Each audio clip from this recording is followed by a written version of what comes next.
Alrighty, here we have the instructional video for your budget kit. I'm just going to go through, of course, how to assemble it, how to fill it on up there, and of course, how to maintain it. As it comes in there, you're going to notice that your complete unit here, you're going to have to put the liquid in yourself. It's quite easy to do.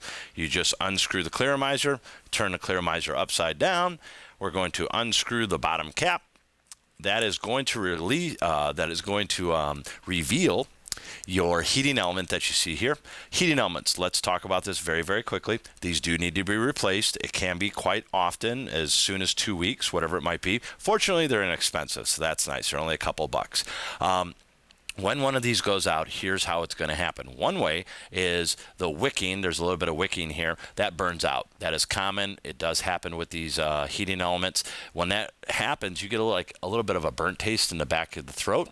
There's no way to clean it or change it, so you're going to need to replace your heating element. Second way is the heating element just fails to exchange that liquid into vapor. What's happened is the wire that's within it has exhausted itself and it will no longer work. Third way is it just wears out. It does exactly what it's supposed to. It's still working, but it's just not at 100% anymore. Normally people don't really notice that until it gets down to the 80, 70%. So if this unit is working really well for you in the beginning, and then all of a sudden, a week or two or a couple weeks later, you find yourself going, man, this thing, I want to have a cigarette. You just need to replace your coil. That's all you need to do.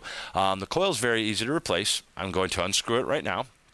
Counterclockwise. I'm going to remove it, and then I would take this old one and I would put a brand new one in here, and I would just screw it on in this way. Now, we're going to fill the liquid on up here, and it's very easy to do. If you notice within this, you'll see that metal tube in the very middle there. You don't want to put the liquid in the middle tube. You want to put it around. So it's very easy to do. You fill that around, and you don't go past that metal tube that you're looking at. So you fill the liquid on up there, and then you simply put this bottom cap back on, and you screw it on in there. Now, every time you fill one of these clearomizers up, make it a habit to check that your heating element is tight.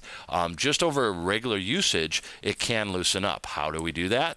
As you're going to put that liquid in there, you just take this and turn it clockwise and make sure that it's tight. It's very easy to do. What happens if you don't make sure it's tight? One of two things are going to happen. One, just this much, just a little bit loose. Now we've broken that seal, and it's going to allow liquid to circumvent your heating element and go right into your air tube, and you're going to get liquid on the lips. Second problem with that is it won't transfer the voltage correctly, and it won't permit the unit to work at 100%. So you may be getting some vapor, but you're not getting 100%, and that's why, because the unit itself, this heating element is not tight, and now you're not getting that full voltage for the unit to work itself. So this, of course, is the clearomizer that identifies this portion of it, and the second portion to identify is the battery itself. Now the battery itself, this button does have an on-off switch. You hit it 5 times as quick as you can to turn it on or to turn it off. This is not for energy conservation. What this is actually for is for it accidentally not to go off when it's in your pocket or whether it's in your purse. So you press the button right now. If you don't see a light, that means it's either off or it needs to be charged. So I'm going to press it 5 times very quickly now. 1, 2, 3, 4, 5. And we just saw that it blinked, it turned on, now it's on. You press the button, you'll see the light going off there. Now you're good to go. So all you have to do is put your clearomizer with the liquid on in there, and voila. Now, maintenance. One thing is make sure that you always have liquid within your clearomizer.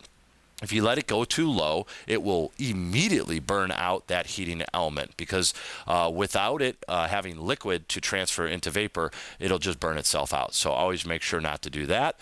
We did kind of hit about that on-off switch that you're looking at there. And really the only other thing is just make sure that it is clean. What you do is right in here, you can get a little bit of residue from the liquid. So from time to time, take a Q-tip and clean that on off there. That is one thing to note. The last thing is protection.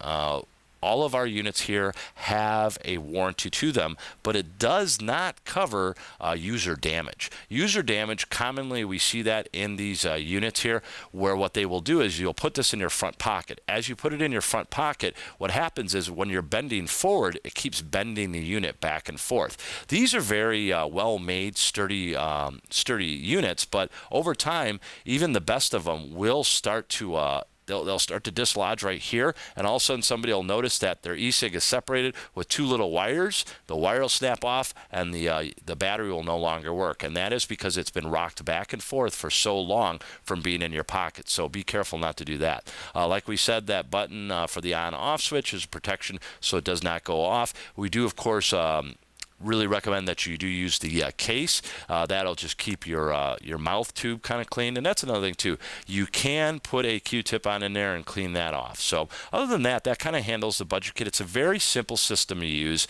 Just keep up on the maintenance and all the other good stuff, and you're going to be good to go.